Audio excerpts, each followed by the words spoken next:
YouTube, what's up? If you're new here, my name is Danny James, and in this tutorial I'm going to be showing you how to do this demon flare eyes effect inside of After Effects. In this tutorial I'm going to be showing you how to create this effect and how to also create it on multiple faces inside the same screen. So I think that's the catch here. Try to follow with me. There will be a bit of masking techniques, but nothing that you can chew. So without further ado, let's jump into it.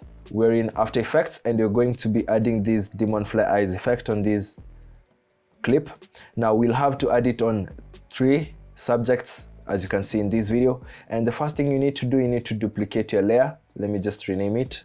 Duplicate it thrice because you'll have to cover 3 faces. You can name this face 1, and then we can have face 2. We are working from left to right, and then face number 3. Now I will begin by working on one face first, so I will hide every other layer. Start by rotoscoping the face of the subject. Get your rotoscope tool, double click so that it takes you to a layer, and just try to highlight on the face of the subject. And I'll do this so that I'll have a selection of him going frame by frame to the end. So I'll use my preview pane and rotoscope this selection. Okay, once you're done tracking the movement of the face frame by frame, you can scroll through it just to see what it's like. You can switch back to your selection tool. You can switch back to your comp so that you can also see that selection. Now we will need to invert this selection by clicking right here so that only the face gets to be selected. To reduce these many data points that you can see because of the roto tool, increase reduce chatter up to 100 so that you have less points. Now once that is established, you can also come back to your comp and see the difference when the reduced chatter value is at 0 and when it's at 100. Once you are able to see that, you can come back to your layer and then freeze that selection. Now our selection is looking good. This is what it looks like. Very even and very accurate. Now all you need to do from this step, you just need to right click and pre-compose this layer. You can call it face 1 main comp, and then you'll need to move all the attributes into the new composition. So that means the rotoscope layer should no longer be here. Everything should be inside a new pre-comp. Now I will do the same process with these other faces that we've created right on top. Now I will go individually on each layer, just showing you each face. So this is the face number 2, and we also have the face number 1. Now if we try enabling our background layer and re-enabling every other layer, here's the catch. We won't be able to see through any of whatever we just did. Okay, we can't practically see through anything and it looks as if we haven't done anything. So here's the fix. I will start with the face number 3. Okay, I will draw a small rectangle around him. You can also pick your pen tool and draw a mask, but I'll just take a rectangle tool. Okay, not very big. Switch back to my selection tool, then move the rectangle around him. Okay, and then we'll add keyframes for the mask path. You can start by putting it on none and go every 2 frames tracking the movement of this rectangle. Okay, once you're done tracking that movement, change the mask from none and switch it to add. By doing that, we've just highlighted on that part of the face and tracked the motion throughout the sequence. And I will do the same thing with every other layer. So I will hide this other layer, come with on this other one, create a rectangle once again. Face 2 is this one. Create a rectangle and do the same process once again. Okay, so I'm done tracking the movement for the last mask. Put it on add, and then we can collapse those layers. Once you're done with the last face, you can now go to the other faces and we can re-enable them. I've re-enabled every other face so that you can see what we've exactly done. Now if I try enabling the background layer, we'll still have issues. We won't see what we've done. Now you can go on every layer, hit M, copy the mask, Ctrl C, collapse the layer, come back to your main layer at the same time point, Ctrl V so that you can paste that mask. Okay, put it on subtract. But let's start by putting them on none. I will go again on face number 2, hit M, copy the mask, paste it on this layer, and I know the second mask is there. go to face number 3, copy the mask, come back to the background layer, paste the mask. I will collapse every other layers once again, then come back to these masks, put them all on subtract on this background layer. Put them all in subtract. Having everything re-enabled, you can see now we can see through our selection. Now the only issue with this is that if you look closely, you can see some black lines. Even if you render this work, you'll still find those black lines.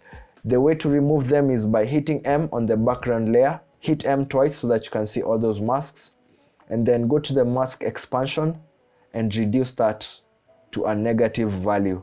You can put it to even -15 or -18. Any negative value, just reduce it a little bit. Reduce the mask expansion on all the masks for the background layer. So I'll put them at negative values. And now if we try looking closely, it's picture perfect. Everything is gone. And yeah, it took me a lot of experimenting to find these because I had issues trying to come up with this concept. So I had to do a lot of trial and error. From this point, the only process that is left is adding the demon eyes on every layer.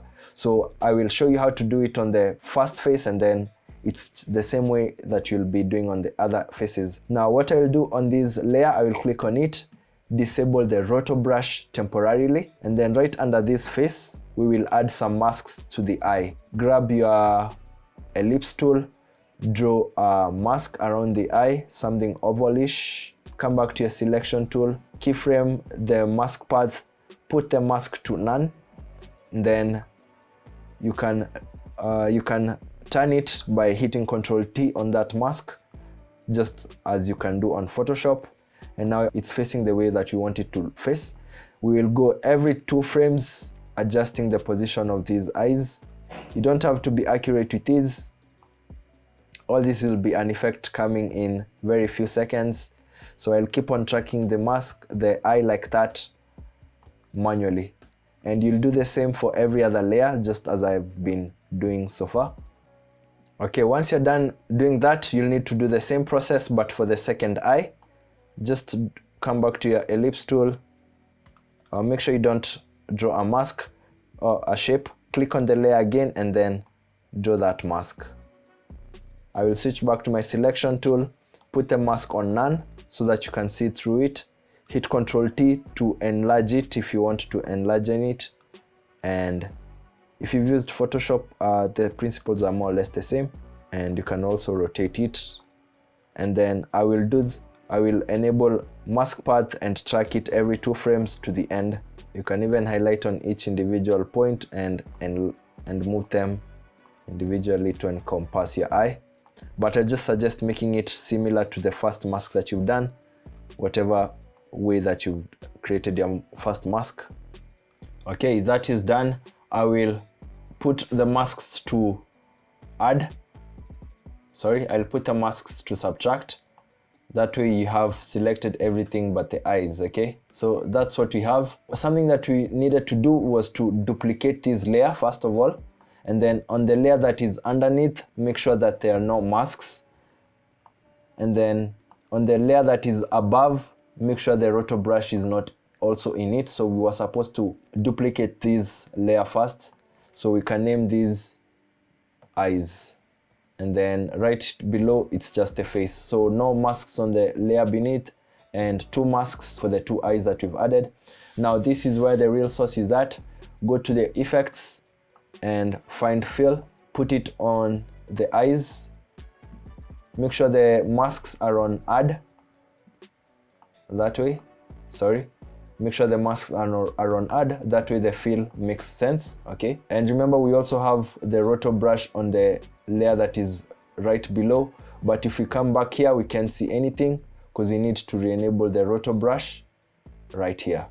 So we have the Flarey demon eyes. Right again on the eyes, you'll need to add a glow. You can use the inbuilt After Effects glow. Just add it, reduce the threshold a bunch, increase the intensity, let's say up to 2. Okay, so far it's looking good. If I come back to our main comp, this is what that frame would look like. Okay, I'm letting you know that you can use the inbuilt glow, but I personally prefer using that party plugin glows. They will give us a deeper glow. So I will add a deep glow. Yeah, I say that. I will add a deep glow. The issue with deep glow is that it requires you to change the blending mode for your layer, make an add or lighten, and look, we don't even have to change anything. This is the reason I love deep glow. Look at the difference between the deep glow and the inbuilt glow. You can see, but it can still work, but I would honestly recommend doing this. And if we come back to our main layer, we have everything set up. Now I will do the same thing on the 3 other layers, and then we can finish this up. Okay, face number 2, main pre-comp, go to it, duplicate that layer. So we name the layer above eyes, and then you should make sure the roto brush is not on this layer. The roto brush should only exist in the layer that is right beneath it. Now on the eyes, we will draw the masks once again. Okay, now I've gone through all the faces. That's about 10-15 minutes, 10 minutes max. Now I'll go back to the first main comp that I added the effects. I'll copy the fill effect and the deep glow. As I said, you could use any other glow effect, and then I will go pasting it on the pre-comps that have the eyes, and make sure the eyes are on add for it to work. Again, deep glow requires you to change the blending mode immediately. That's why I was seeing that error.